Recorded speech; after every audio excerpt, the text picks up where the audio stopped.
my 895. Only say 891. Just kind of putting it together. If I want to do certain things, but if I can just have one radio, and basically it feels like it goes off. There's something with the radio there, put the USB in there. All I can do is I want to use computers. Sure. It's on Thingiverse, you know. And just turn it on and go. Then just yeah. And I've actually they don't need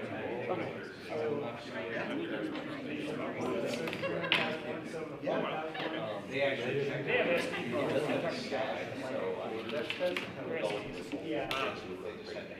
You know, I've got this Dell laptop. Yeah, it just takes it more desk space. I have it on both ways. I use it a couple times. Actually, what's really cool with that, I use that take a GDI capture card and you plug it into that, and you do a screen record. Oh, no, you actually take the screen from the radio and embed it in your recording. You did it. Oh, that I do. Wow, the radio. That's actually really Yes. because I show somebody how to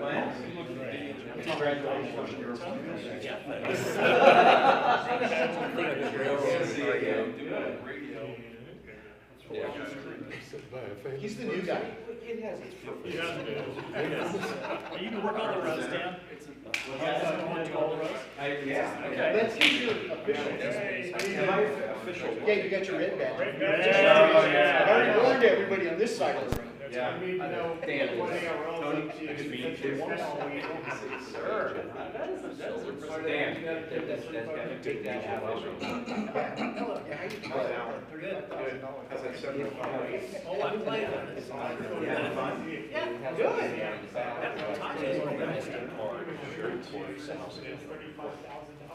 While they're finishing setting up, we do have some 2X and 3X shirts. They're on sale for $10. For $10.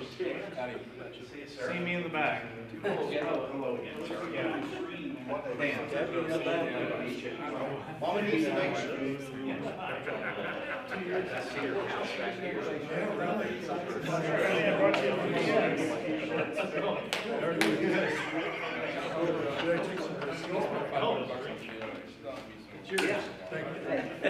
Actually, you can follow the follow if you go just before the elevator on the left.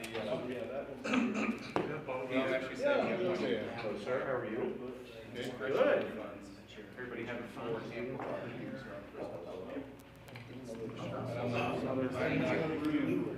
It's actually going on camera tonight. Yeah. I think I may have to spend more money on camera. I heard my name being last name. Yeah, you got a lot of stuff to bring home. Yeah, I'm carrying it out this evening. Well, I got some in my truck. We got some here, and I think Scott's got some stuff too. He's already given me his stuff. Good. Yep. Cool. I mainly use a 40-foot deck. It's hanging off the 40-foot spider. What was that? You have a slide there? It's on that USB stick that's right there. 40 meter, I've done an 80 meter and 10 halfway. I have my POTA hex. If I'm out in like the wall, I think it's halfway in my POTA hex. And I can hear anything I want. I came semi-prepared. Are you going to use the lace back by that as power? When I was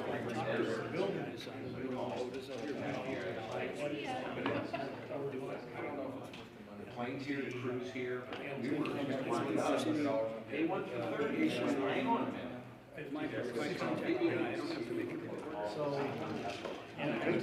What I meant.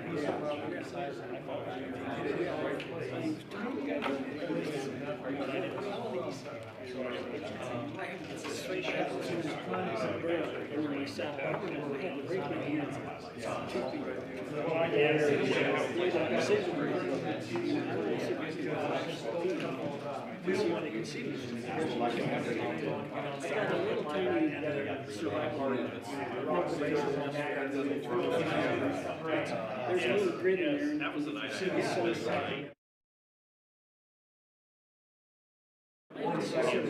take that to the back of the big mirror, so it's in the same plane. And then I just use that little mirror and just move it around. I did my son when he was saying, what did I feel like? He said, he said, I'm going to go just like he is. And so the cockpit, you can see me from the air. So, 1, 2, 3, 4, 5. You can see that. Until something doesn't come in, It's sort of an interrupt there, but conversation between everybody. So he told me about that. And so $39. Wow. That's pretty wild. That was pretty cool. I called him back on HF. I said, I'm legal, I'm transmitting on legal. So he's listening to transmitting on HF. And it was just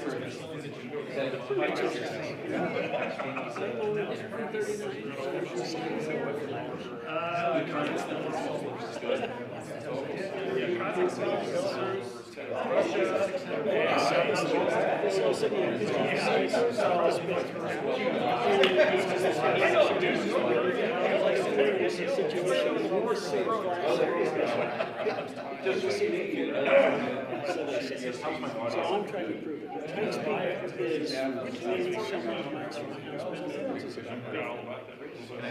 I could drive up the road and get on the hill so I could see Mount Evans. Now it's called Blue Sky.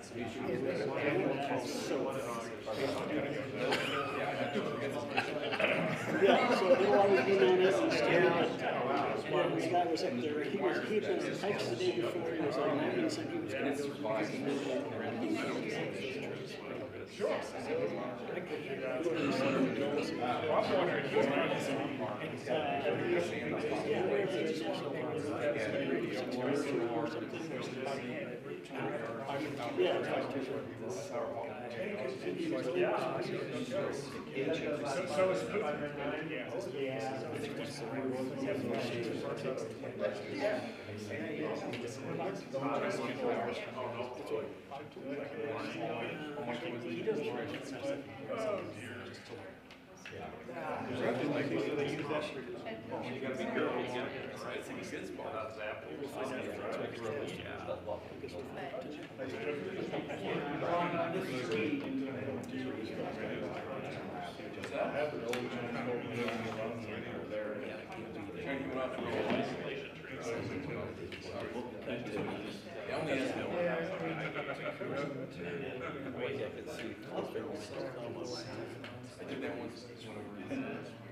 That work, Dan?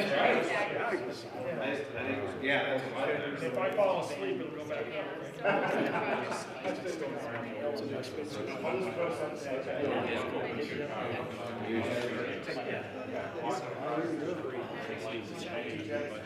You tell me when. Or when? All right. Well, good evening, everyone. We'll kick this whole thing off just a tad late, but that's okay. I'd like to welcome you to the July edition of the Parker Radio Association monthly meeting. My name's Dan, N2SRK, Club President. Glad that you're here. Thanks for spending a part of your summer evening with us. We got a great presentation lined up tonight by Cameron, 81CT, on all things POTA. So all kinds of good stuff coming up from Cameron. So considering we started a little bit later, we're going to clip right along and try to keep the business side of the meeting somewhat pithy, so we give Cameron plenty of time for his presentation. I'll start off first. I'd like to welcome any new members or guests. Do we have any guests in the house? Maybe your first time meeting.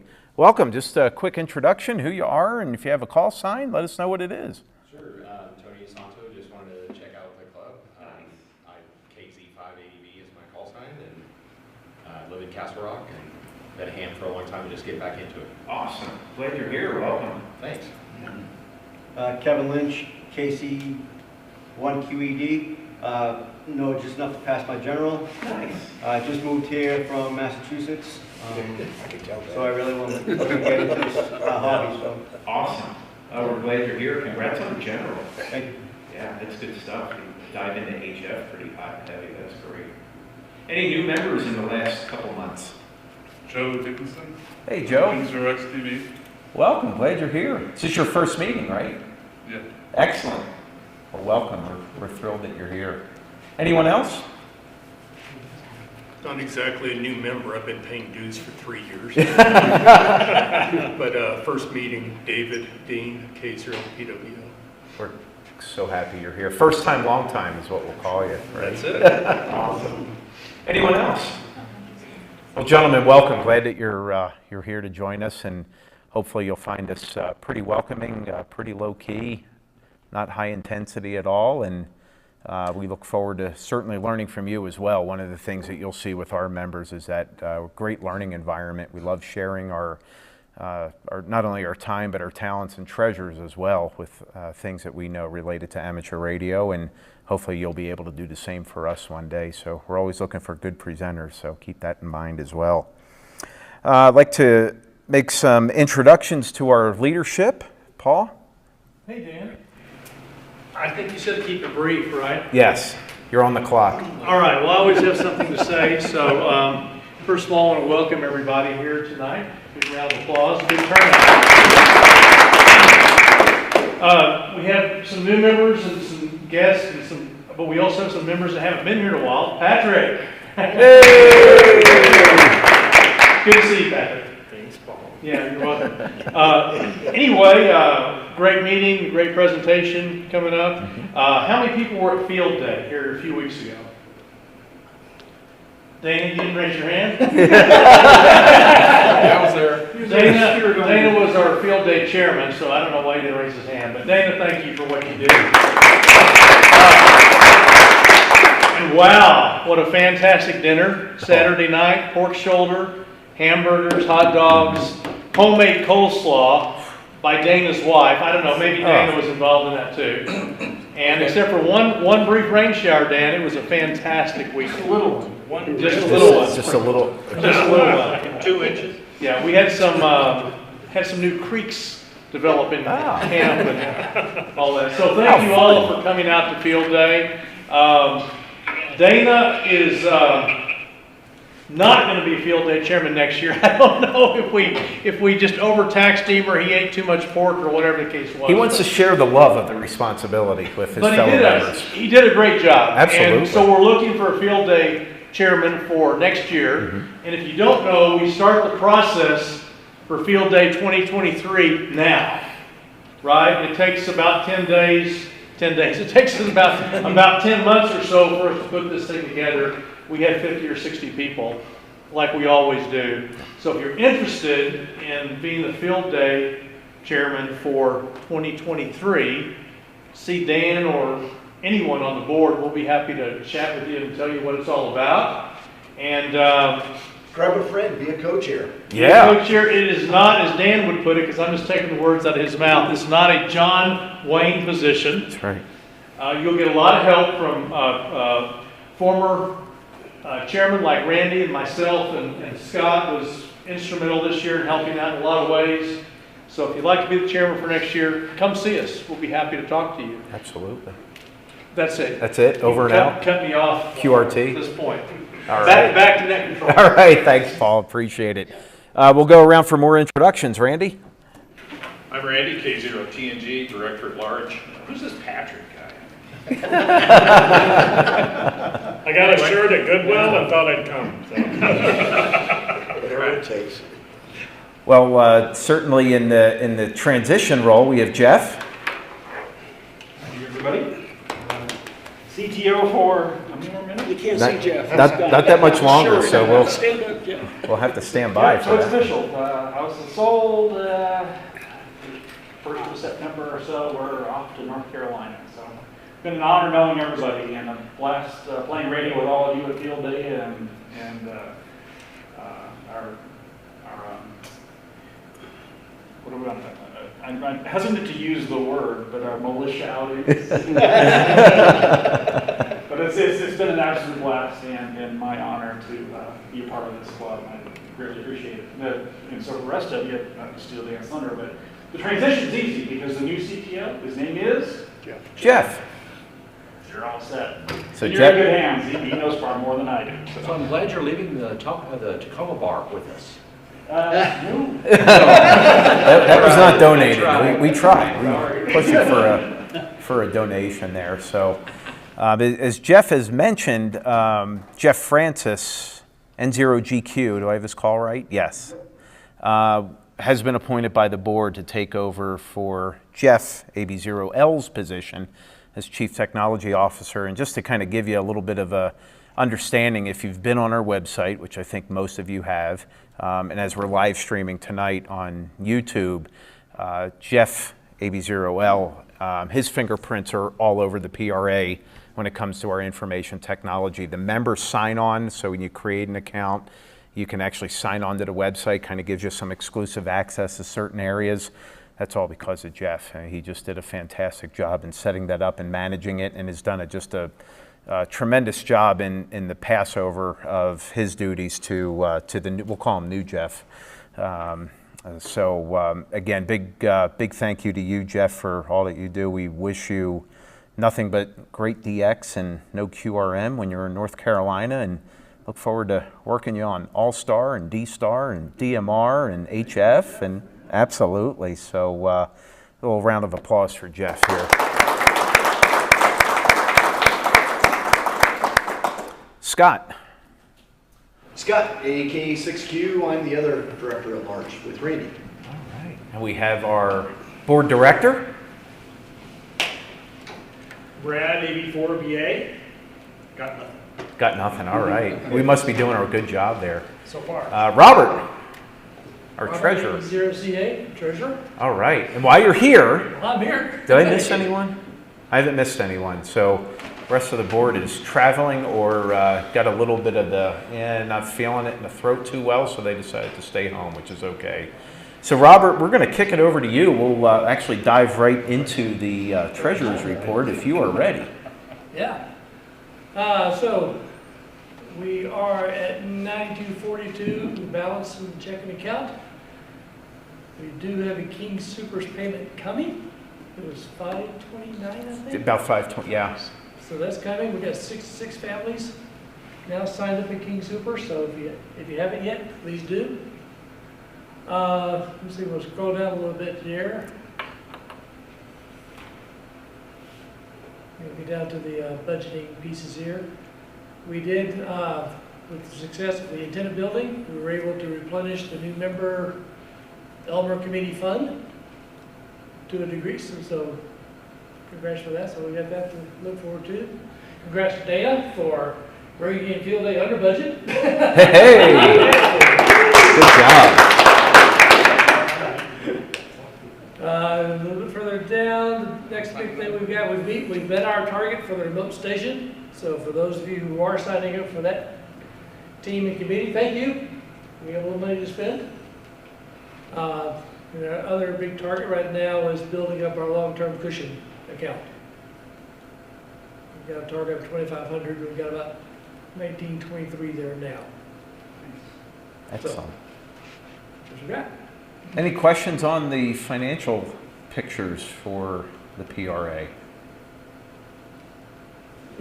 Yeah, there's no secret as to where we spend the money or anything like that. It's all well documented monthly, and at any time, if you have a question as a member, you're interested in what's going on financially within the club, reach out to Robert or myself. We'll be. I created copies for people to look at. I just didn't get time to print them off. Yeah, absolutely. So we'll open it up for any questions or clarity that anyone needs from our financial report.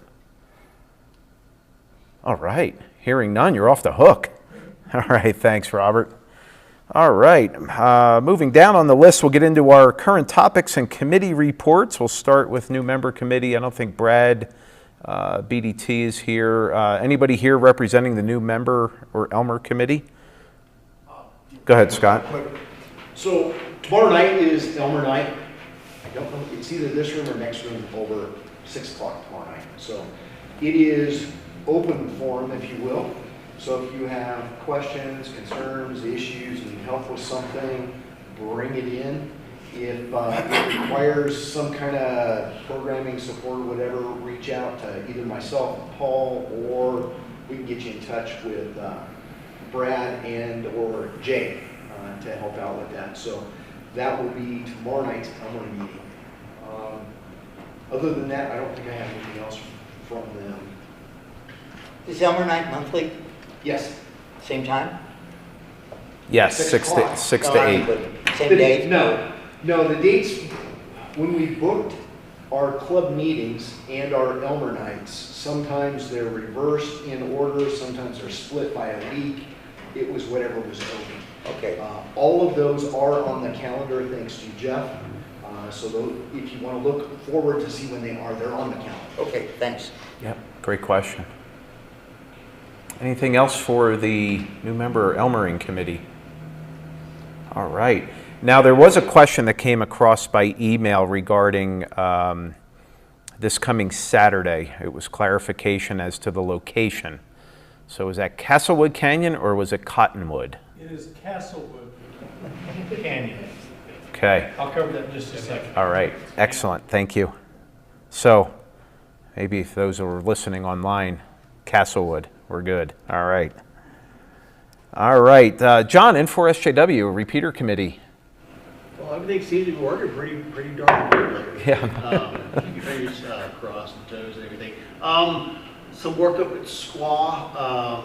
Jury, Mark and I went up and we, one of the things Ray donated to us, I guess he couldn't put it on his big shipping container with his Camaro out to New Zealand, was a couple UPSs. So we put one up at Squaw, so all the Raspberry Pis are backed up now. They're not, things are working a lot better than that. We got that. Don W0CFI, he donated some really good commercial quality UHF antennas. So I'm testing them out at my house, and one of them will get deployed up at the Squaw site, and we're hoping to move the DMR repeater that was at Jeff's house, I've got to draw a diagram here, up to Squaw, so we anticipate that by next 4 to 6 weeks. Anything else I'm missing? You have anything for us, Dirk, on your stuff? No. The other thing is, how many of you remember Ray's 147.315 D-Star repeater? Okay. Mm-hmm. That will go back on the air, but as an analog FM at the water tower site, hopefully by the end of the summer. I'm still working on a few parts and stuff like that, but after we get the DMR up at Squaw, we're going to do some work at the water tower site. Bill's not here, but we had to take the wires Xbox out of Squaw. It's looking for a home. Anyone that knows someone in the data center, hint hint, needs a home. And Don, go ahead and tell what's going on with the UHF repeater. Well, hopefully the UHF repeater is in Dirk's hands so he can get it fixed and going. A PA went out on that a while back. I've got my little standby homebrew repeater that's on the air for W0CFI. Same frequency, same tone, and it is working extremely well right now. So it is on the air, 448.675, 100 hertz on the PL tone. It's for everybody in the club's use. Thank you. And Don, I did fix the ignition sense problem, so I'll talk to you after the meeting. Oh, perfect. John, is the D-Star leaving squaw? Nope. Okay. What we're going to do is swap out, when we started putting the 2-meter antenna, 2-meter repeater up there a couple years ago, we put a single bay antenna just like up 15 feet. We're taking that out and putting one of Don's antennas. And the D-Star will stay up there and we'll add the DMR. Okay. How many of you have DMR capability, Motorola DMR? Okay, good bit. How many of you have D-Star capability? Okay. How many of you have that fusion thing? Okay. Confusion? Confusion. Nothing further, back to that. All right, thanks, John. Any questions for the repeater committee? What's the computer install? Which one? Oh, There's 3 repeaters, Don's repeater. yeah. The D-Star repeater, which is 446.850, positive, and then 147.165 with a PL tone of 123. If you go to the on the air page on parkradio.org, it's all. So it's definitely don't memorize it all here. Yeah. Any other questions? Okay, hearing none. Randy, K0TNG, Fox Hunt. Yeah, for those who aren't aware, we're going to do a fox hunt maybe in August. The talk has been that maybe we should do it in October, maybe, when it's a little cooler. Gives us a little bit more time. Everybody know what a fox hunt is? Let me think. Sure. Okay, fox. Obviously, we're going to have a transmitter planted somewhere in Parker that we will, it'll be transmitting an identifier about every minute, maybe, something like that. It's going to be on UHF, even though supposedly VHF is where you're supposed to put fox hunts, but I mean, we're identifying it constantly, so who cares really whether it's on UHF or VHF? I want it on UHF. That way you can build a Yagi antenna for it. And that's the only other reason I was thinking maybe we should be looking at October to do it instead of maybe not in August, so that we have time in one of these Elmer nights to throw together like a 3-element UHF antenna.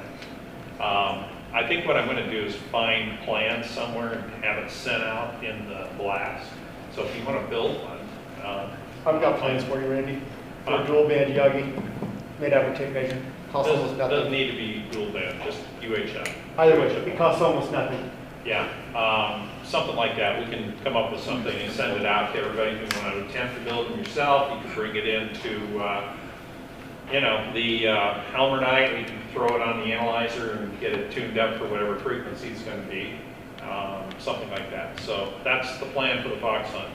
And there'll be a prize at the end of the fox hunt. Now, before we do the fox hunt, we're going to try and do a training, so keep an eye on the blast that goes out, and we'll just set it up in a park somewhere, and you can bring your little antenna, maybe in September sometime, I don't know, and bring your antenna and try to locate it. Because I guess there's a lot of screwing around with it to be able to find one, so it's not as easy as it sounds, and trying to triangulate on one yourself or whatever. So, something to think about. Anyway, something fun to do. All right. Any questions for Randy? All right, we do have one. Other member of our leadership team, Brian, K0FBS, who's joined us virtually, so he's on the YouTube side. So if there's any questions for our secretary, Brian, please feel free to let those be known either now or towards the end of the meeting when we open those up. So, hey, Brian, glad you're here. Get well, Brian. Yeah, get well, absolutely. Field day follow-up, Dana, NN0G, the floor is yours. All right, so we ended up with about 400 contacts or so, and if you were out there, the band conditions were atrocious, being polite, and So those have all been submitted to ARL, and I added them up to our POTA site as W0 Charlie, and those showed up, and we have about 450 or something like that contacts on POTA. And then let's see. No, if you have any feedback, good, bad, or indifferent, I encourage you to write up an email and send that to board@parkerradio.org so that they can use that as part of their planning input for next year. Great, thanks, Dana. I can attest, even coming back from the ARRL board meeting and talking with other participants around the country on field day, the band conditions were deplorable, to say the least. So we all suffered greatly there. Yes, Don? Don't we have another Wings Over the Rockies coming up? We do. We're going to get into that here in a couple minutes. Okay. Yep, excellent. Any questions for Dana regarding field day? Again, Dana, great job being the chair. Just absolutely, it certainly a lot of work. You put a lot of work into it. Certainly noticed, and most definitely highly appreciated. So thank you for that. Great job. So one more time for Dana. Portable ops deployments. Paul, floor is yours. Yeah, briefly, we go out on a portable ops deployment every month, weather pending, sometimes December and middle of the summer we still try to do it. This month's deployment is this coming Saturday at Castlewood Canyon. Castlewood. Not Cottonwood. If Brian hadn't checked in online, I was going to blame him for that. I was, didn't I? Yeah, if he's not here to defend himself, it's Brian. But since he is online, I'm going to have to take the blame for Well, he's got chat, so. Yeah, that was my fault. So that's this coming Saturday, 8:30. Come in the east gate. You'll find us on either the first or the second turnoff on the right. And we'll work for a couple hours there. It is a Parks on the Air site, so we're going to activate it and try to contact anyone, but maybe do some park-to-park contacts as well. And if you don't know what Parks on the Air is, Cameron's going to be doing a presentation on that tonight. All right. And lastly, if you're new, if you're confused about the repeaters, go to the on the air tab like Jeff says. But our VHF at Squaw, our UHF in Elbert County, and our UHF repeater in Parker are all linked. So if you're on one, you're on all of them. Okay? And then our D-Star repeater, Fusion repeater, and DMR repeater, they're all linked on a separate, what we call a virtual repeater. I think they're calling it the Mega repeater. So that's a separate system, but they're all linked. And that information is on the webpage, but it can be confusing if you're a new ham. So please don't hesitate to send us an email if you have any questions about that, because we'll be happy to explain that further. And if you're wanting to get on the repeater committee, you can send an email to John, and he'll certainly be happy to put you on the list. Great way to learn is to jump Absolutely. onto a committee, Absolutely. for sure. Thank you, Dan. You're welcome. Any questions for Paul? Randy? Tomorrow's Elmer night, so if you got questions and you want to come to Elmer night, we can certainly answer them there too. For sure. What's Fox on? No. Any other questions? No. Oh, okay. All right. Thank you, Paul. Appreciate the update. As Robert had mentioned, nice donation came in from King Soopers through the last quarter. So if you are a Kroger or King Soopers shopper and you have not selected a charity of choice through their community rewards program, we would be oh so appreciative if you would select the Parker Radio Association as your charity of choice through Kroger and King Soopers. If you have friends or family members across the country that shop at Kroger, give them our information as well. We're in the community awards database through Kroger Corporation. So easy to log in on their website, click on Community Awards, and you'll be able to select a charity of choice that way. Again, $529 this coming quarter is a nice chunk coming back to us, so we certainly appreciate more households participating. We have about 66 right now. I would love to see that number over 100 if we can. Randy? And that's the King Soopers card that you have. Yes. That everybody uses, or should be using. Yep, all it is just the King Soopers card that you have that you scan for gas or scan for groceries when you're there. Works at Harris Teeter in North Carolina. See? Which I can walk to. Look at that. Well, we know we have somebody in North Carolina that's going to participate now. That's great. Any questions regarding King Soopers?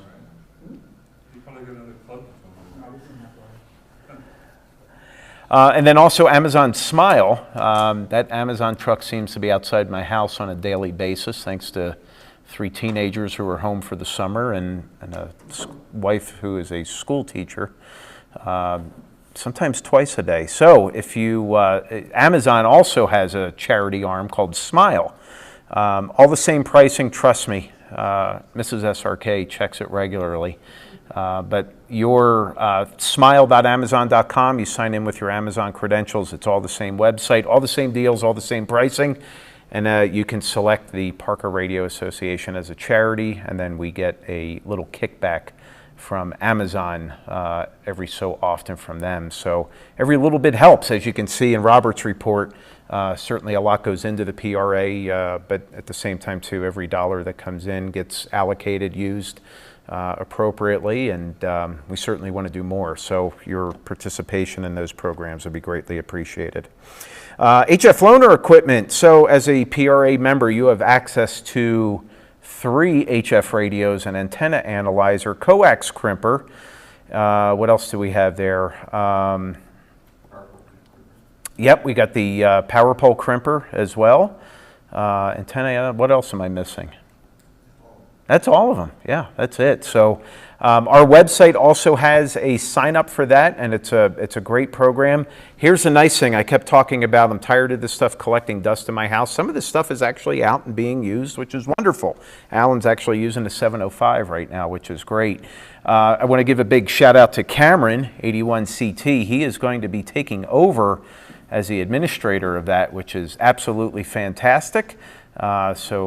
Cameron will be your point of contact. Great. You still use the form to sign up, and it auto-magically will email Cameron and let him know that you're interested and that you signed up, and he'll reach out to you oh so quickly after he receives that email and make arrangements to get the gear into your hands. So again, great member benefit to use some of the latest HF equipment, as well as a nice antenna analyzer and power pole crimper, which is fantastic. So if you're using the power pole crimper, just buy yourself a little bag of the power poles themselves. Those are not provided. Batteries not included. Any questions there regarding the loaner equipment? All right, we're chipping right along.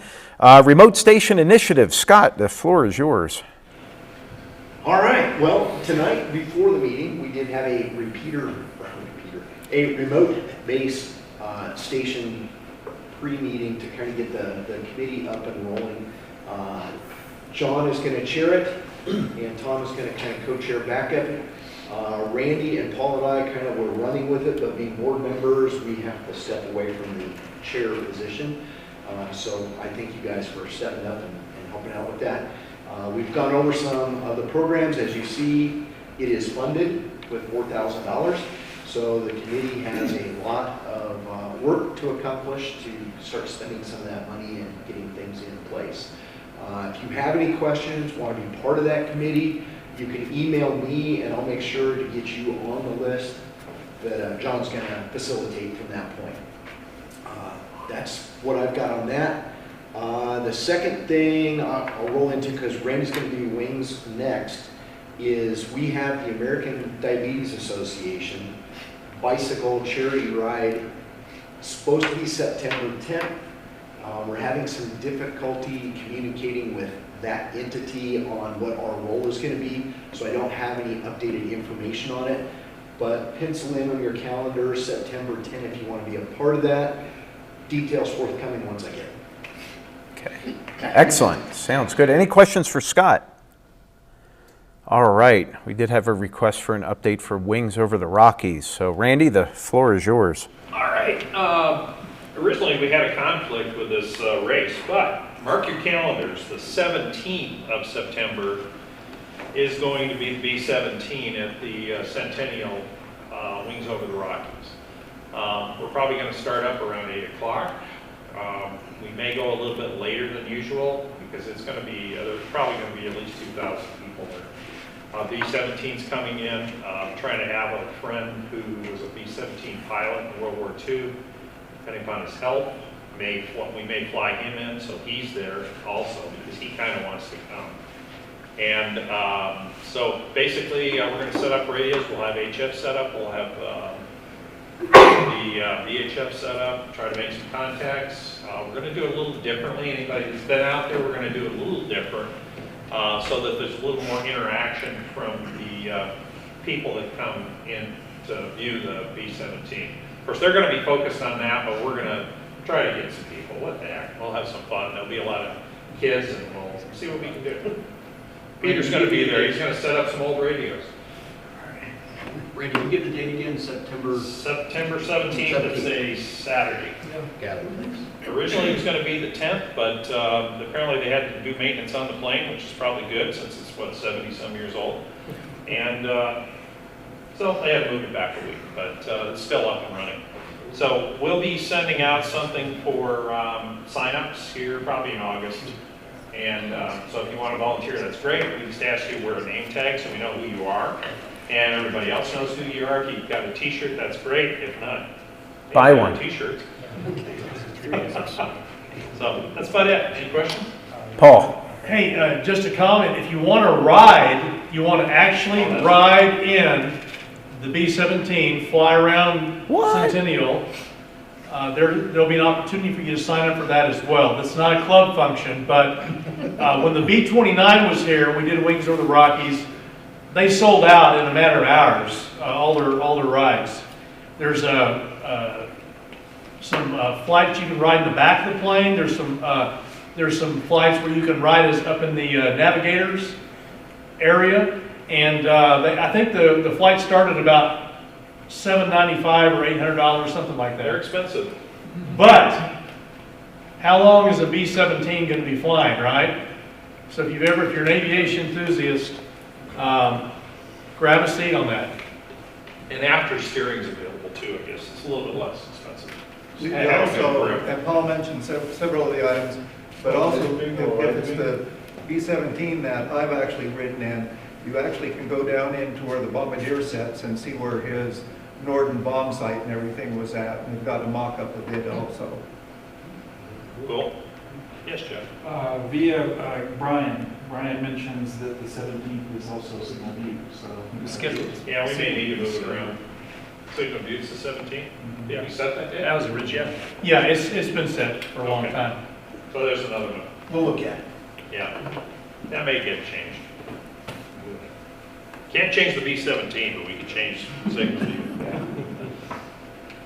Great up. Any questions about Wings Over the Rockies? If you've never participated in it, not a great opportunity to see some just very, very cool pieces of equipment as it pertains to aviation. I mean, just absolutely cool. What's even cooler is that we set up a special event station typically there, and the really neat part is that you get to be an ambassador of amateur radio to hundreds of people that are walking through that event. So we need more ambassadors. We need more people talking up amateur radio. Brad. Yeah, and we also have a special event, Whiskey Zero Romeo for Wings Over the Rockies. And we send out QSL cards. We get QSL cards from all over the country and from a few foreign countries. So we get the cards in. I've got them all at my house, all the different cards and all that. And then we have our own Whiskey Zero Romeo Wings Over the Rockies card that we send out for all those people who respond to us. So, and we log it on QRZ, I believe. So. Excellent. Thanks, Brad. Any questions on Wings Over the Rockies? All right, hearing none, we'll jump into the ARRL update. I was fortunate enough to go to the second semi-annual meeting of the ARRL this past weekend. Real good event. Probably one of the good topics of conversation that came out of it had to do with Field Day. There were some rule changes that went into place of Field Day this year. Again, a non-contest that has rules and points, so we call it a contest. Anyway, But one of the aspects that was key this year is that we did away with the use of anything. One of the rules was nothing over 100 watts. You could only use 100 watt max, and would appreciate any feedback that our folks here may have experienced with that, in favor of it, not in favor of it.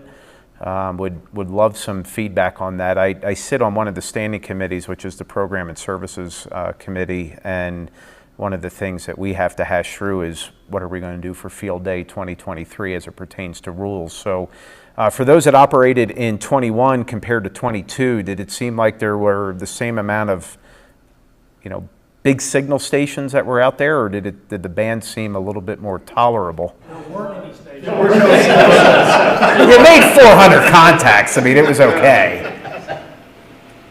I'd say if Yep. nothing else, it keeps everybody on the same playing field, so you don't have clubs that are pushing power, and even if they're not hogging up the whole bandwidth right there, everybody's at least competing on a level playing field. Mm-hmm. Yeah, I agree. I think it's a great rule.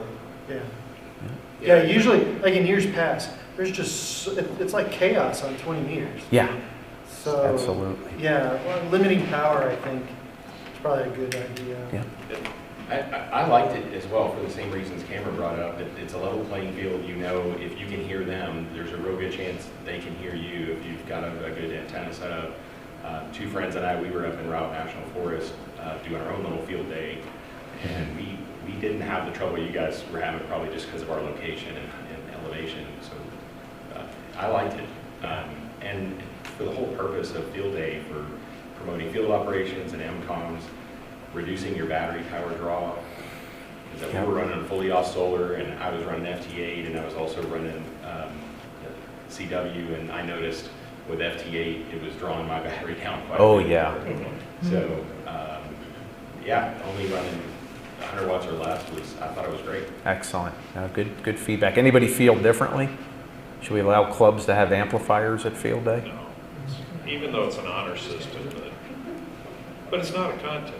But we got rules and points. But when your signal meter pegs, you know they're running power. Yeah, unless they're in their car operating right next to you. I mean, that could peg the meter a little bit. Well, good feedback, and again, not looking for all the feedback tonight, but as you kind of still decompress from the Field Day hangover. If you see anything that that you go, boy, it would be nice if we had this change within Field Day, please let me know about that. I want to get that presented in front of the PSC group so that we can discuss and see where that takes us for sure. So again, thanks for your feedback there. Bunch of great updates that came of it. I'll be able to speak of those once the minutes are published on the ARRL website. So if you haven't signed up for that, the minutes are published to members, so you're able to access those. And go ahead, Paul. Just a comment. Yep. Not everybody knows Dan, but Dan's on the board of the ARRL. So yeah, within the Rocky Mountain, so we're in the Rocky Mountain Division. That covers Colorado, Wyoming, Utah, as well as New Mexico. I sit as the vice director for the Rocky Mountain Division. Jeff Ryan, K0RM, is our director. So I sit with Jeff in the boardroom, and we go over twice a year. We have a board meeting, once in January and once in July, covering not only the business and affairs of the organization itself. It's a big organization, the ARRL, but we also look at ways to kind of guide things like Field Day and the contests, and also do some great awards that are also tied in with a lot of grant programs as well. Many of you have heard of ARDF. ARDF is also contributing to the ARRL in some fashion on those. A mess of scholarships, technical awards, service awards. You're going to start seeing some more requests for technical awards and service award nominations coming out from the league, particularly in the club newsletter. The club newsletter, just to segue on that a little bit, if you have not signed up, great way to really kind of see what are our brother and sister hams across the country doing in their respective clubs, and it's a great info share that comes into play there. So if you haven't signed up for that, please do so. I know there was a website change here as of recent within the last few months. if you have noticed that, hey, I'm not getting the same newsletters as I once did, that may be because of the transition that took place with the new system. We cannot automatically just opt in everyone. That would be kind of violating certain e-commerce laws. So if you're not getting your usual ARRL newsletters, please log into the website and you'll need to reconfirm those if you haven't done so already. And if you need help with the new ARRL system called Personify, please let me know. I'll be happy to walk you through any of that. So thanks for that point of clarity, Paul. Much appreciated. Let's see, what else do we have left here? Soapbox, that's my second favorite part of this meeting. Brad. Sort of a public service announcement. The FCC has changed their website. So everybody has an FRN number that has a license number. The old FCC site is gone. So you have to log on, make sure you have a username and your email, which I thought I did, and I got on there and I didn't, so I had to re-register. Then you have to associate your username with your FRN. Otherwise they're not associated, so your FRN is just floating out there, and you're not connected to it. So if you need to renew or anything like that in 5 years or whatever it is, you may have a problem. So on the ARRL website, under the news tab, there's a story about it, and it also came out in the newsletter. There's videos that tell you how to do it. It's not simple to do. There's multiple steps that you need to do. But you need to log on and make sure that you have your username now associated with your FRN number. Yeah, one of the key things that Brad brings up with that as well is that make sure you have an email address. That is so very important, particularly as it pertains to your renewal. It is a multi-step process for your renewal because of the $35 fee that the FCC now imposes on license renewals or upgrades. So keep that in mind. No, pardon me, not upgrades, just license renewals. So new license or you're renewing, you do have a $35 fee which you'll have to pay. And again, a two-step process. You'll apply, you'll get a confirmation email back from the FCC with a here's where you pay link. You use that automagical link, you make your payment to Uncle Sam, and your license will be renewed. So if you have any questions on the license renewal process or the FCC $35 fee, please let me know. I'll be happy to walk you through that also. So yeah, good update there, Brad. So make sure you have that email address. That's so very important, because if the FCC tries to contact you and they don't have an email address, your license could lapse. So we don't want that to happen. Any questions there? All right, any new licensees here in the last 3 months? All right, I know of one upgrade. I think there was one upgrade. Oh, wait, Alan, you have an upgrade, right? So go ahead, the floor is yours. Upgraded actually on field day to general. Excellent. Congratulations. Yes. Whole new world, isn't it? Yes. Absolutely. Congrats. What study method did you use? I used Ham Test Online. Excellent. That's what I used for my tech as well with my son, and it worked pretty well. And I'm not completely foreign to the technical aspects, so the fact that they're kind of light wasn't a problem for me. But yes, the drilling is the key. Congrats on that. Any other upgrades? All right, hearing none. Anybody start a new mode? Maybe you tried FT4 or FT8 or Olivia or Hellscriber. No new modes. Wow. You guys been on the air? I'm just teasing. Purely a joke. How about some new radios? Any new radios that you want to brag about? I mean, Alan's... New radio. Finally got my shack put together. All right, that counts. So, now that we got a new house, Scott came and helped me put in power. And nice. Built a pass-through panel and drove in a 8 and some odd foot ground rod. And excellent. Off it went. So, ready to go. So we'll see how it goes. The single sideband seemed to be a little bit of a challenge, but the digital modes seem to be working okay for the mouse. Excellent. Very cool. Anyone else? Well, recently I built a QDX. Nice. And for those that don't know what a QDX is. So QDX is it's an SDR little digital only rig. It'll do things like FTA, JSA, anything that's a 1 or 2 tone. Won't do Vera and things like that. But it's a little, it's the size of an Altoids can, 5 watt, really slick cat control and things like that. And they're highly in demand. There's a guy in Germany and a Spain, I forget, Hans, and the other guy who writes the software.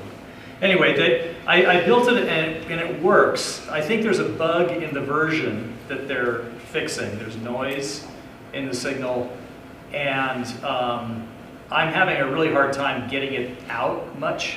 I was A/B testing with my old Venus 4020, a year old. It's a rival QRP rig that's super, it's more primitive than the QDX, but it works better right now. So as people get those, I know that Jeff N0GQ has got one on order. I have. Did you have one? And I have the fix for your problem. So there's a beta firmware. It works great. Yeah. So I may ask you about getting into the controls. To get into the radio, because I'm not a putty in. Yeah, and when you get to things like putty, I can follow directions on a Pi and get Pi's running, but other than that, I'm stuck. So I can't really go in and check it, but I want to get into that. Excellent. But it basically works. Cool. Very cool. But not great. Hey. It didn't smoke. It's kind of like antennas. So it's a kit, and there's 7 little tiny toroids to wine and all this stuff and everything. So no magic blue smoke. You're good. No smoke. It worked right out of the box, out of my soldering iron. I was going to say I'll bring my stuff tomorrow to Elmer Night. Excellent. We can show you how to putty in. Yeah, because I knew they did there's a beta update in the firmware that they say fixes and stuff. it does. It fixes Awesome. it, and it's good. Cool. Should have Thank done you. true SDX actually. Well, and the True SDX is the other radio I got because of Randy, but I'm waiting for him to come up with the battery packs. The battery packs are on eBay. They're $20-some. They come from China, but they're actually coming. Mine's in the country. So they do have battery packs now. Any new DX? I got Kuwait and Kenya confirmed. Excellent. Those are real good ones. Congrats. Yeah, absolutely. Anyone else? John? So I got my last state yesterday. Wyoming for 5 bands worked all state. Congratulations. What band was it? It's 80-40. Yeah, I know, but what was the band on Wyoming? 17. You just Nice paid, band? How the heck did you get 10? That's the only state I need. you just paid someone to drive to Wyoming and get on the air. That could be next week. I need it for 15. Okay. Get to put another thing on it. Randy, you have one? There you go. No, but I wanted to bring up about Hamfest. Yes, You know, Hamfest. Exactly. Hamfest. Randy's got info on the Hamfest. 28th of August, Hamfest up in Adams County. DRC is doing a Hamfest. If you want to get rid of some stuff or you want to buy some stuff, are we going to do tables? Yes. Okay, we're going to do tables so we can actually sell things up there. Cool. More info to follow. That is all. Any other new DX, Hamfest, General Ham Radio announcements? There was a Hamfest down in Pikes Monument. Peak. Yeah, the Yeah. Pikes Peak. It was about 2/3 full. It's good, So good turnout. It was pretty good turnout. Yeah, good stuff. Excellent. All right, well, that's about it for the business meeting. So thanks for hanging in with us for that. Again, one of the great things about the PRA is that we have just some tremendously talented members of the PRA that give of their time, talent, and treasures. And certainly Cameron is one of those members who is just passionate on portable operating and has a tremendous journey that he has taken regarding parks on the air. and he's going to be giving our presentation tonight just on Parks on the Air. So hope you're ready to take some copious notes. And even if you have done Parks on the Air and you're a veteran to POTA, I would strongly urge you to walk away with at least one new thing that you're going to learn from Cameron tonight for sure. So without further ado, we'll turn it over to Cameron while we get the presentation lined up. So I guess I got to go from the podium. yes. If that's okay. Yeah, we got to give you a microphone and all this good stuff. So.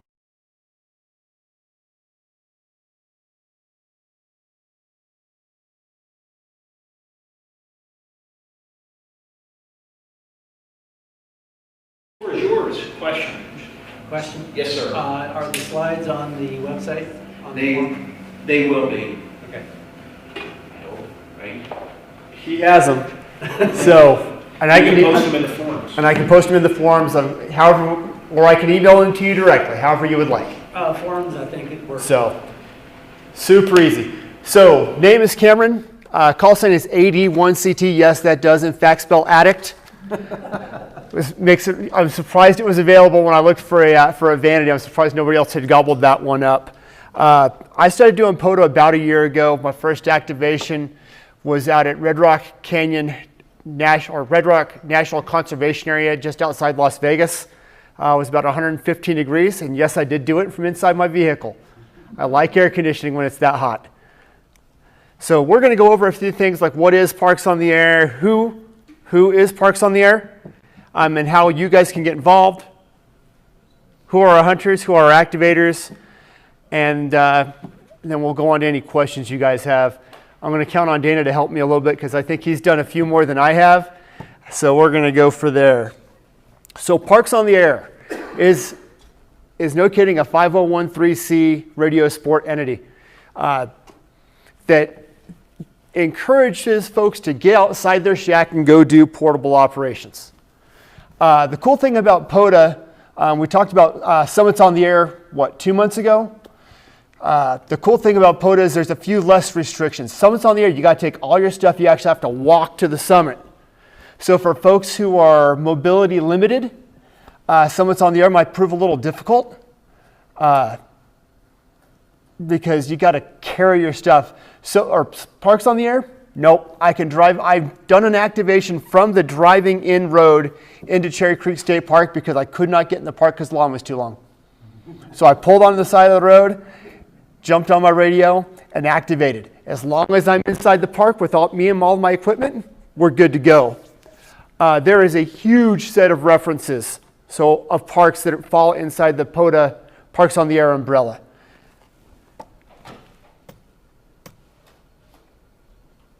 It started out with a small group of folks here in the United States and has expanded from there. There are now Parks on the Air activation parks in Great Britain, Ireland, Scotland. There are a few in Africa. They're all over the place. If there is a national park, if there is a state park, if there's a state conservation area, it probably has a number that you can activate from. How do you get involved? First step, go sign up. Got to go to the website so that you can log contacts as an activator so you can see how you're doing as a hunter.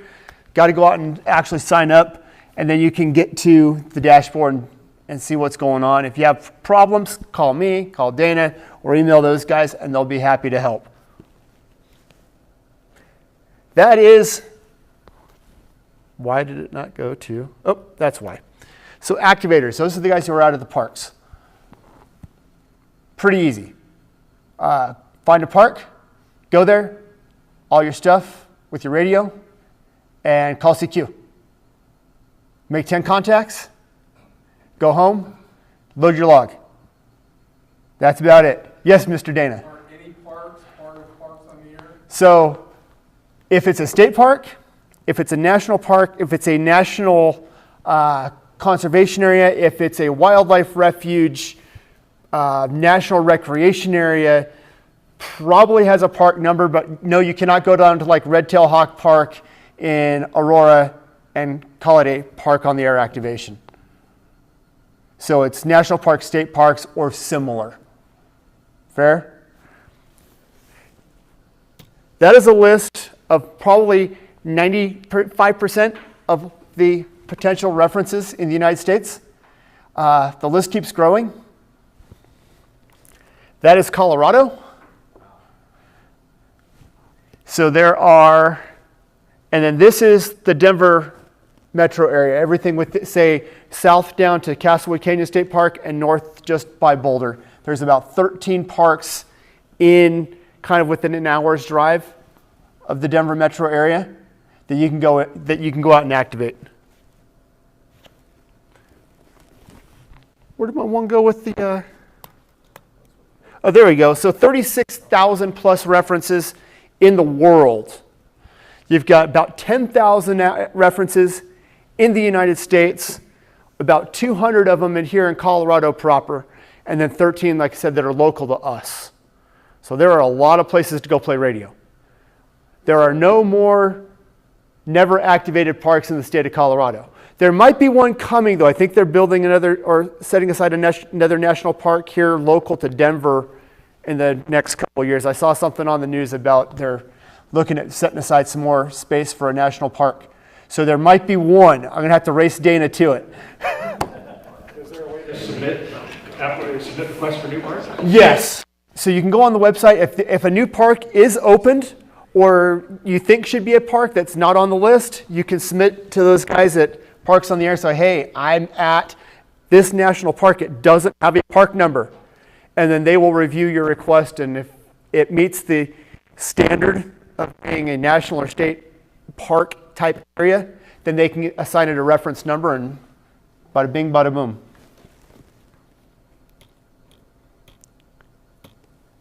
So rules. Rule number one, got to have fun. Okay, radio is all about having fun. If you're not out having fun doing this, you're missing the point. If you enjoy field day, you'll probably have fun doing Parks on the Air. And you don't have to share the radio, so you can go out and do your own thing. All of your equipment and your person have to be inside the park. So I couldn't, per se, go out to, when we get the remote base set up, go drive myself to Castlewood Canyon State Park and then use the remote base to make all of my contacts. That's a foul. Using repeaters is a foul, but you can do satellite contacts if you're brave, or if you can catch a satellite going overhead. So it has to be a simplex contact unless it's off of a satellite. Definitely recommend using Google Maps, the POTA site, the references from like forestservice.gov to make sure you're actually in the park. There have been a few guys who went out, they did an activation or what they thought was an activation. They get home that evening to go load their logs and find out that they were 100 yards outside the park, and then they send their mea culpas on Facebook going, I'm sorry, I thought I was in, I wasn't, and no harm, no foul, but it doesn't count as an activation. The park has to be open or you have to have permission to be there. So most parks are pretty easy to get into. It has to be publicly available. We don't get to just go into private property. No repeaters, as I mentioned. And then the activator, the guy who's actually out making all the contacts, he's the one who's responsible for uploading the log. So the hunter doesn't have to do anything. He just calls out to the guy and makes his contact. The activator needs to upload his log so that he gets credit and the hunters get credit for that park. You got to get 10 contacts. So unlike Summits on the Air, which takes, is it 5? 4 contacts, you got to get 10 for a park on the air. But they can be any mode and any band. I am an equal opportunity hunter. I try to activate using single sideband. I finally got New Mexico this weekend because I did it on FT8 and FT4 because I could not get them on voice. So I cheated and went to FT8 and grabbed the guy while he was out there activating. So Cameron, how do they verify that you actually contacted those individuals if the individuals hunting are not putting anything in the log? Same thing as we do for field data, is totally based off the honor system. I mean, I always throw it on QRZ, but I put mine out there too, right? I upload my logs to both QRZ and up to the POTA folks so I can get credit. if you want to call it credit, but it's totally on the honor system. So if I think I made the contact and I feel like that it was valid, then it's a valid contact. And I've had a couple of guys email me after the fact, like I'd talked to him, but it was a real sketchy contact. Like it was like 3-3, and we're like, I think I heard you. He's like, did you get me? Yeah, I think I got you right. And some, every once in a while we get one of those guys. So yeah, but it's all on the honor system, whether or not you think you got it or not. So what do you need? Obviously you need your amateur radio license. Yes, here in Colorado, you can get away with your technician license and go do a park on the air activation. The Rock where we were at last summer is a perfect example. You can make a whole bunch of simplex VHF or UHF contacts because we got elevation on our side.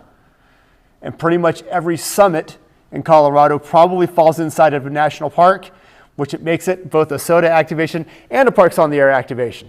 You just got to know what the two references are for those things. HF obviously works better down here in town.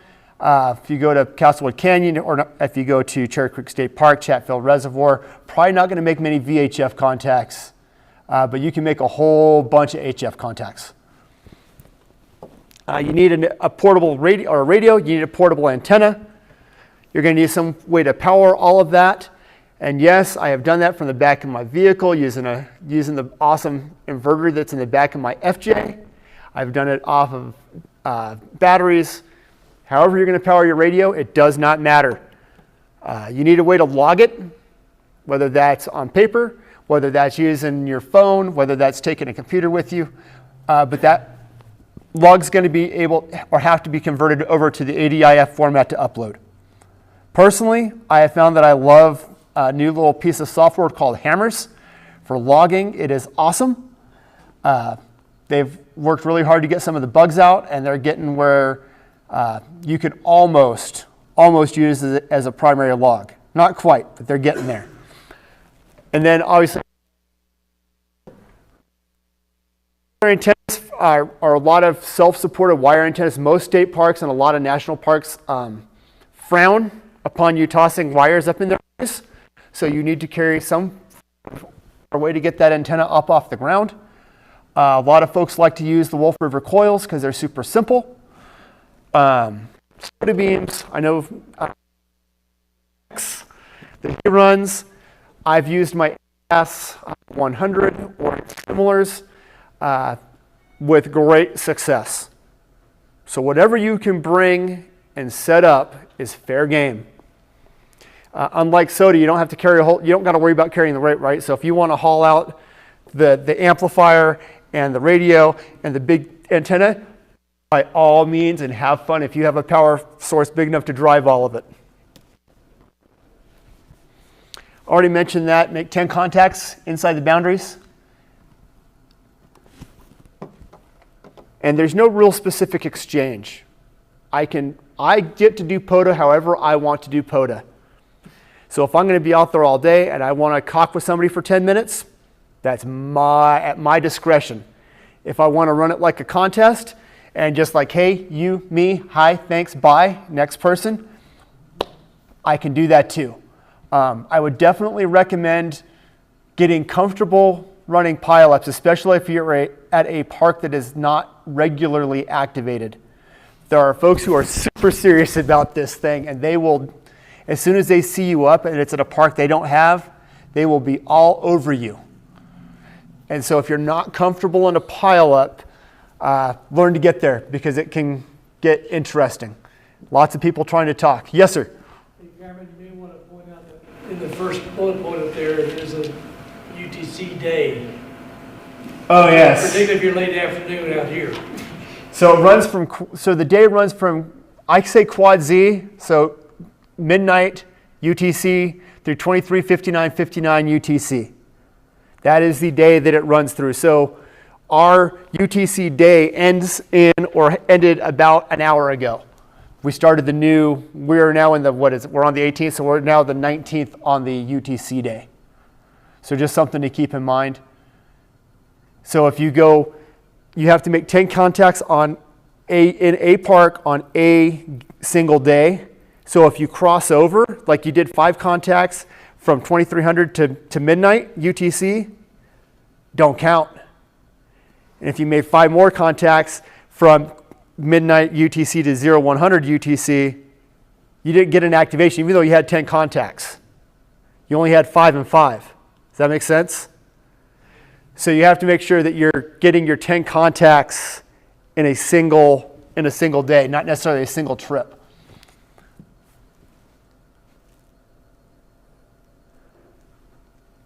Log it. I don't care if it's paper, I don't care if it's a computer, I don't care if it's on your phone, but you got to log it. And then you turn it, and then once you get home, they just recently updated the app and the web. So there's a POTA.app website, and you get that same website or app on your phone. Just recently updated, so you can actually upload your own logs. Used to be you had to send them into that KX being a number based off your call sign. So I would send mine to Kilo 1 at Parks on the Air because I'm a 1 call sign. But now you can actually upload your own log, which makes it super fast, because I think the last time I submitted a log, I think it was up and showing that I'd made an activation within me hitting the submit button. So it's super fast to get those parks up and logged as an activation. And it's important, right? Because like I said, there are some folks who are super serious about this, and they want to see those contacts. If they were out hunting, they want to see those contacts. So make sure you turn your logs in a timely manner. If you like field day, you'll probably like doing Parks on the Air. It's a little less intense, it's a little less like a competition, but it's still a lot of fun. I love going out to Cherry Creek Reservoir just because I get to go sit on the beach, I get to watch my daughter swim, I get to play radio. It's a nice day, I get to be outside. Every activation has had its own particular sets of challenges. As we found with field day, sometimes the bands don't cooperate. I've gone out to parks and spent an hour and made 60 contacts, so I'm hustling for an hour. I'm doing nothing but transmitting. And there are other times where I sit there and I'm lucky to pull down my 10 contacts in an hour. Plus, band conditions or the band guides, whatever it is, sometimes they're harder than others. It's an opportunity for you to get out and actually test out your portable kit in a friendly environment, before you actually have to rely on it. If you're going on a backcountry hike and planning on taking your QRP radio with you to play radio, going out and doing a POTA activation with that same setup is a good opportunity to test out, make sure it's all going to work like you expect it to. It's a good opportunity to go, well, that did not work, and you're not in a position where you're actually relying on it for anything. You're just out to have fun. And now you can go, well, that did not work, and I need to make some adjustments to my plan. You will find that there are some folks that are on these POTA activations on a regular basis. I think I saw Kilo 7, Charlie Alpha Romeo on. He was on FT4, FT8, single sideman all weekend. All day Saturday and pretty much all day Sunday, that guy was running. How do you know he's up?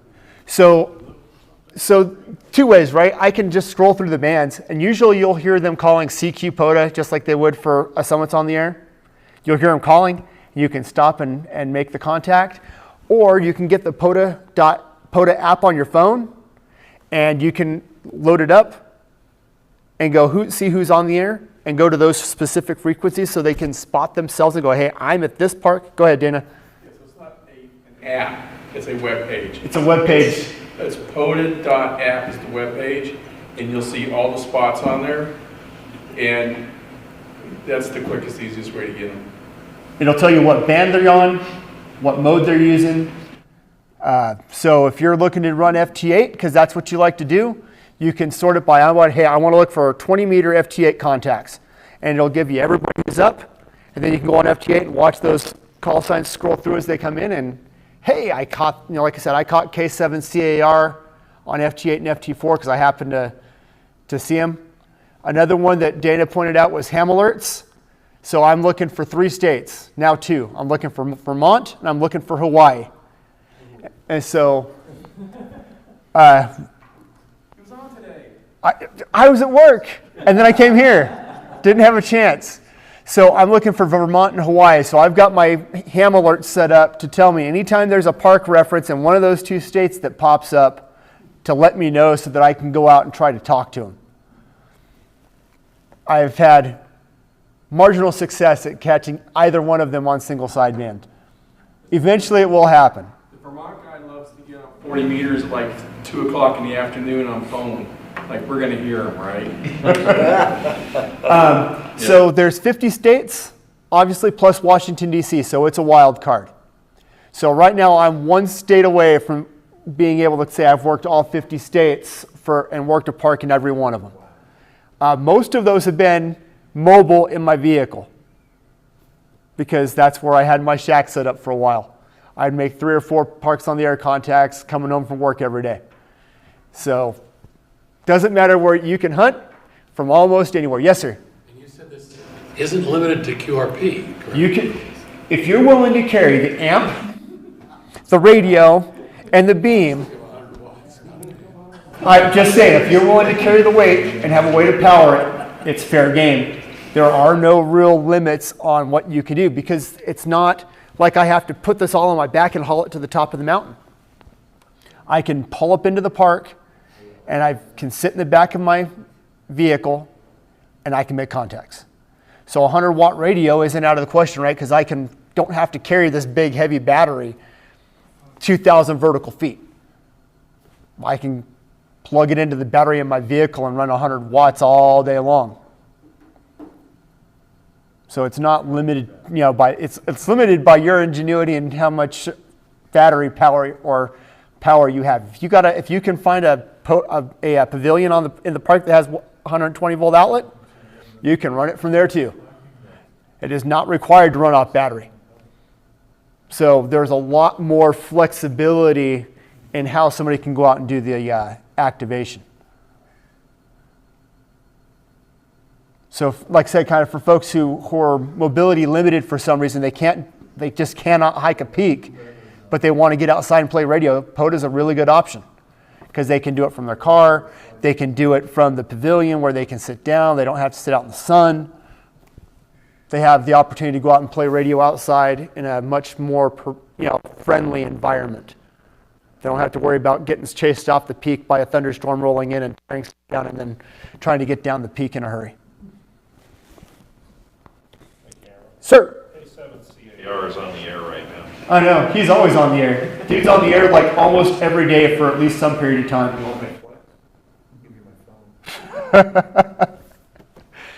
Hunters, these are the guys I love because they're the ones who make it possible for me to get an activation. Kind of like we talked about earlier, go to the POTA.app website. There's an app that I put on my phone, but it actually just ties back to that same website. That's all it is. It's just a way for the app to pretend like it's an app, but it's actually the website to see who's out there activating. Or you can spin the dial and see who shows up. It's a lot more effective, though, to know where they're at because they all spot themselves. As a hunter, it's really appreciated, though, if you spot the guy you're hunting. So if you talk to me and I'm out on an activation, you can say, hey, I heard this guy in Colorado and he was 5'9" or whatever it was. Because if I haven't been spotted in a while, people don't think I'm on the air and people quit trying to find me. So the more consistently I get spotted by other people who are hunting, the longer I get hunted. And the less I have to talk in order to get people to keep coming back. Special type of, yes, sir? So concerning spotting, okay, and spotting yourself. If you're doing CW, that evil mode, okay, and you can actually schedule an activation, say I'm going to be at Chatfield State Park from 10 o'clock until noon. Their website is set up to listen and check reverse beacon network. So if you're doing CW and you're in a remote spot where there's no communication, no cell phone, you start calling CQ, about 30 seconds later you're going to get a pileup. So it shows up on the app? It automatically shows up on POTA.app. So what I'll do is if I'm an activator, I'll call CQ and I'll work about 5 people and then I'll call CQ POTA, my call sign, so I'm always hitting the RBN every 2 or 3 times every 10 minutes. So that's how to play the game, play the system. The other thing is sometimes, like I did an activation last summer up by Estes Park. I had 0 cell phone service. It took me about 30 minutes to get somebody to respond. And I asked them very nicely to go out and spot me. And then business picked up markedly, right? Because nobody knew I was out there. And so by getting one person who hunted me to spot me and say, hey, 81 CT's out there, this is the park he's at, here's what frequency is on, made all the difference in the world to my ability to activate that park. And I was in a great spot. I was up on top of a hill, hiding down behind the rocks with my radio. I was out of the weather, but my radio was up nice and high. It was doing really good, but nobody knew I was there because I couldn't spot myself. I had no cell phone service. Got one person to spot me, and I was off to the races. Special type of hunting / activating would be a park to park. So if I'm out activating at Cherry Creek State Park and Dana decides to blow me out with 200 watts from Chatfield or wherever he happened to be sitting, it's a park to park contact. He's in a park, Chatfield, which is what, 1212, and I can be sitting in Cherry Creek State Park, which is Kilo 1213. He's in a park, I'm in a park. We're making a connection, and so I've made, I forget how many, but they're awesome, right? Because they don't really count for extra points, but they're bragging rights. There are folks who can literally that's all they do. They go out to the park, and all they do is hunt other parks for their activation. And yes, they can be in the same park. So this Saturday, while you're out at the thing, you should get at least 5 other contacts for all the other people sitting around you. It's that simple. Oh no, you got to be on the radio, right? Got to be on the radio. You're going to have a 5, 9 + 20 report because the dude's going to be pegging your meter because you're going to be right next to one another. Kind of like I've mentioned a few times, POTA is accessible. There's a reference probably within driving range of any place you're at in the United States. I went to my wife's grandpa's funeral in Enterprise, Utah, drove about 15 minutes to the Dixie State Park line, pulled off the side of the road, and got on the air. Like I said, there's 13 possibilities within about an hour of anywhere in the Denver metro area. So there's lots of opportunity to get out there. You can run it that activation however you want. You want to run it like a contest? Have at it. You want to run it and have these long conversations with folks and get to know people? It's your activation. You do you. If you've gone to a park and been on the air and you have your logs from 5 years ago because you were out at field day and you were there on Monday morning or Wednesday afternoon or whatever, and you logged all of those contacts you made, you can go back and submit that log for those contacts and get credit for a park on the air activation. Only issue is you got to make sure it's in the right format, which is ADIF. The stats page updates pretty much within 30 minutes of you submitting a log or somebody else submitting a log for somebody you hunted, and they're constantly working on it. Like I said, the newest feature is being able to actually upload your own log, which is really cool, makes things a lot easier because you now are responsible for the whole thing. But they're constantly working on trying to make it better. And all modes, all bands are welcome. You want to try to do some crazy, never used before mode and do an activation? Have at it. You can you can try whatever you want, especially if you know people are out there listening for you. Some awards. The one on the bottom left is my Bronze Activator Award. I think that was for 300 contacts. The one on the right, they like to use flowers for some reason, like mountain flowers, to describe their awards, which is kind of cool.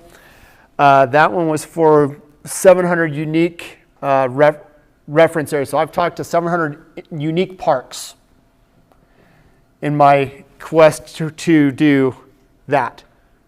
So that is my current stats. I've talked to a lot of states.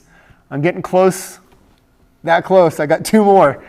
And that's all stuff all information I can find on the POTA.app dashboard. I just get on under me, go down to my awards, and I can start pulling up all the different stats. I've worked 46 what they call late shifts.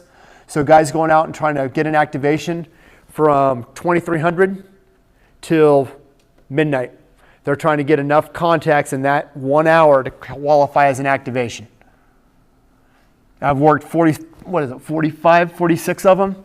And the other one is the number of parks I've hunted.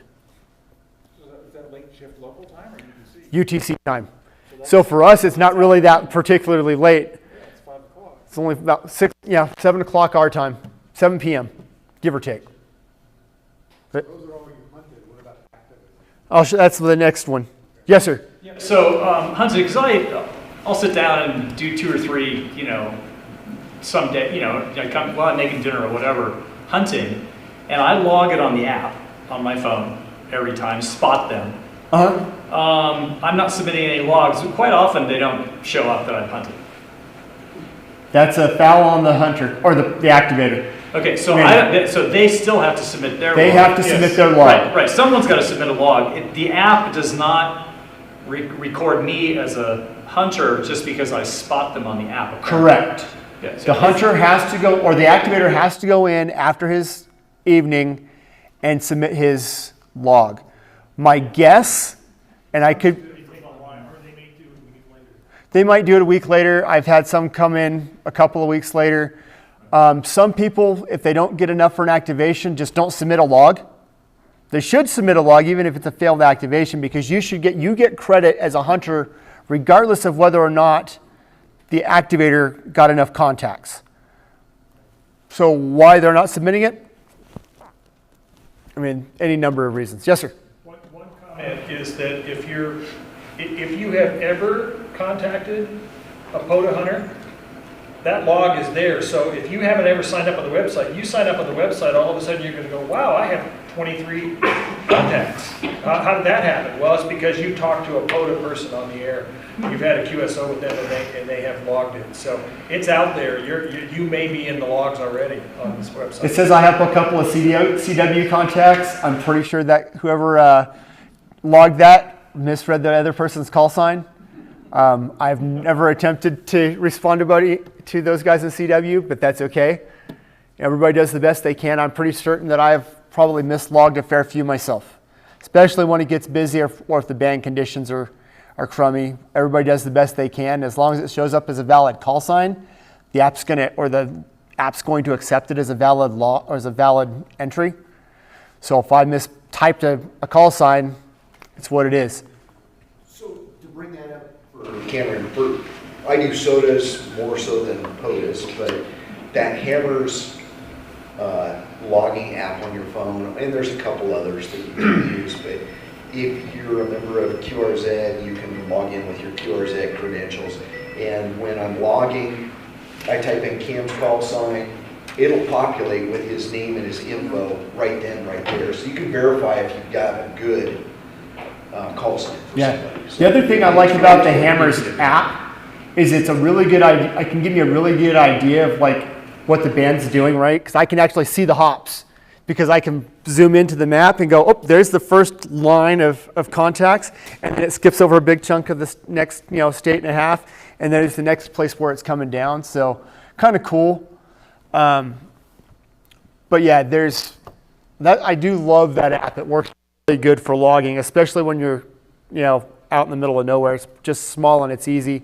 I download it to my phone as an ADIF file and I submit it.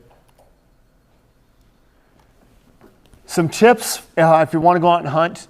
Kind of like Dana said, people go out and schedule these activations. So you can go figure out, hey, I'm off on Saturday or Friday afternoon. I'm just planning on being at a park, and kind of plan on who you want to hunt. Folks will tell, hey, if they're going on these what we might call a de-expedition, they're going to be out running through a half dozen parks. They'll post that on Facebook and Twitter and who knows where else to say, hey, I'm going to be at parks this, and this over this next 2 days. So if you need those parks or need those states, I'll be there and I'll be working these bands roughly these times. watch the app or watch the website. They've got a Slack site. Definitely use analytics. It's a lot easier to understand than somebody calling out their call sign in letters.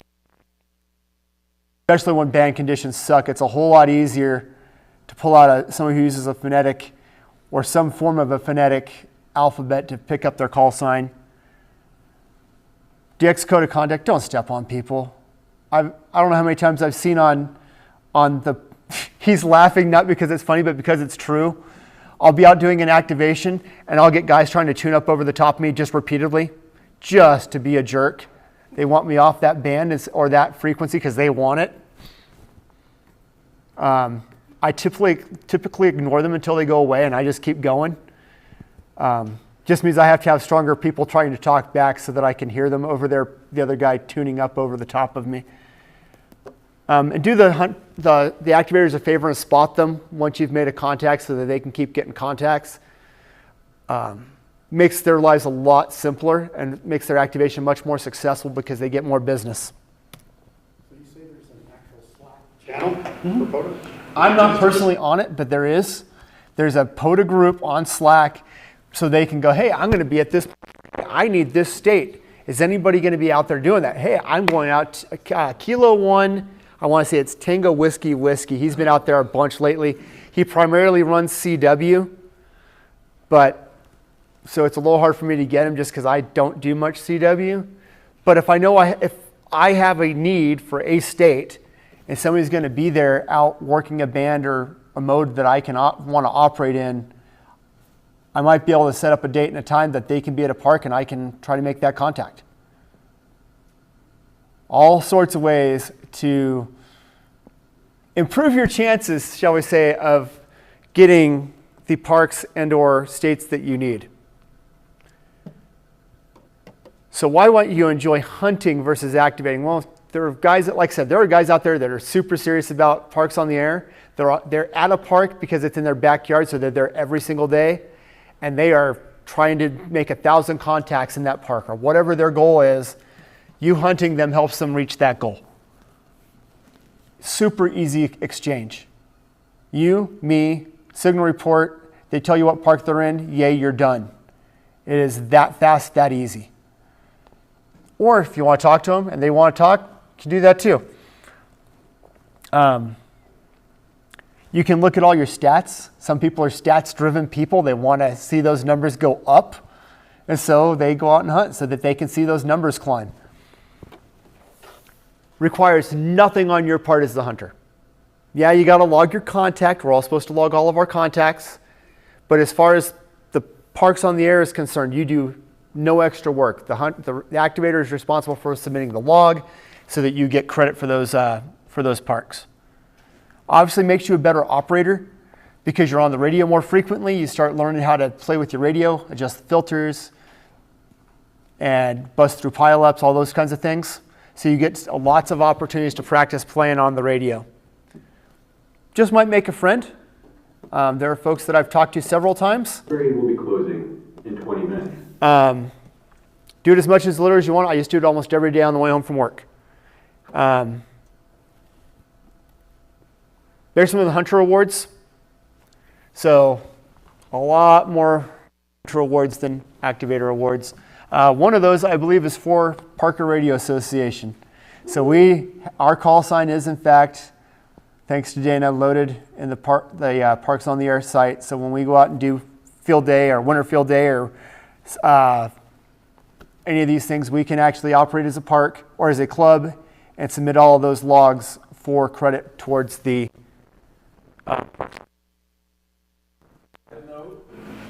You did very well during field day. So if we're doing a POTA activation at a park, you have the station call and you have the operator's call.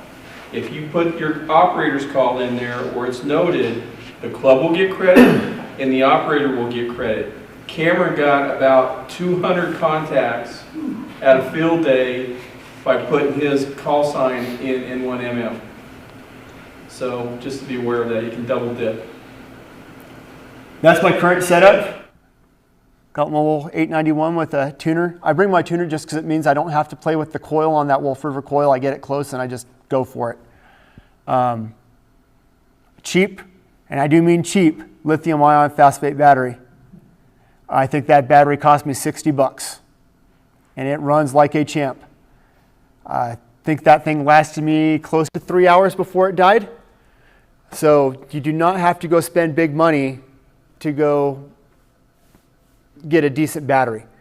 Yeah, Bioenna is nice, but that same 16 amp hour from Bioenna costs close to $200, and that one cost me less than $100. And then I use the Hammers app on my phone to log all my contacts. Sit at my nice little table, in my little fold-up chair my wife got me at Christmas, and I'm a happy camper for about 2 hours while my daughter plays. My first set of contacts, I was using a pair of ham sticks set up like a dipole, running it off the power inverter from my FJ into a power supply to my radio, because that's what I had. And I think I made 50 contacts that day, and one of them into Puerto Rico. So, and I think the last time I was at Castlewood Canyon on 20 watts, I talked to the Azores. So you can get all over the world depending on who's out playing that day. Any other questions? Make a comment. This is a great entry drug to CW for all you guys who want to learn CW. And the reason I say that is because as a hunter, all you have to be able to do is put in your call sign, 599, Colorado, which is CO, and K. That's it. And honestly, I worked all states CW, probably 40 of those states were POTA states. So it's a great way to start learning CW, and you can't really screw that up. It's a standard exchange. It's quick, it's easy, and it's a lot of fun. And they'll slow down for you. They will slow. They will slow. I slowed down to below 10 words a minute. And I appreciate that. On a guy. You were at Chatfield, weren't you? Not last weekend. I was well, up on Red Park got Range, you. but yeah, I got you at Chatfield. Yeah. I'm like, I know that call sign. Any questions before we got it? Because we got to tidy this place up before the library kicks us out. None? Hey, thank you, folks. I appreciate it. Yeah, I think this is just again, Cameron, thank you so much for sharing your talent and treasures regarding POTA. There are a couple new things that I picked up tonight for sure, and I certainly hope you did as well. And again, Cameron, fantastic job one more time for Cameron. We're always looking for additional presenters, so if there's something you're passionate about regarding amateur radio or the service, let us know. We're going to get you set up for a presentation. And Cameron just did an outstanding job at this for sure. And boy, what a testament to our membership. We have such talented members that, number one, love to share, but number two, are able to do it on a spectrum like this. So if you are interested in being a presenter, please let us know. We want to get you in the lineup in the queue for that. Remember, tomorrow night we have Elmer Night back here at the library, 6 o'clock. It'll either be in this room or the one right next door. So love to have you there for sure. And until next time, 7-3, we'll catch you next time. Paul has something in the back. Yeah, we have 2X and 3X shirts. I realize not everybody wears that size, but they're normally $28. They're $10 tonight. Even if they don't fit. 2X, 3X. Please take them out. Grow into it. All right.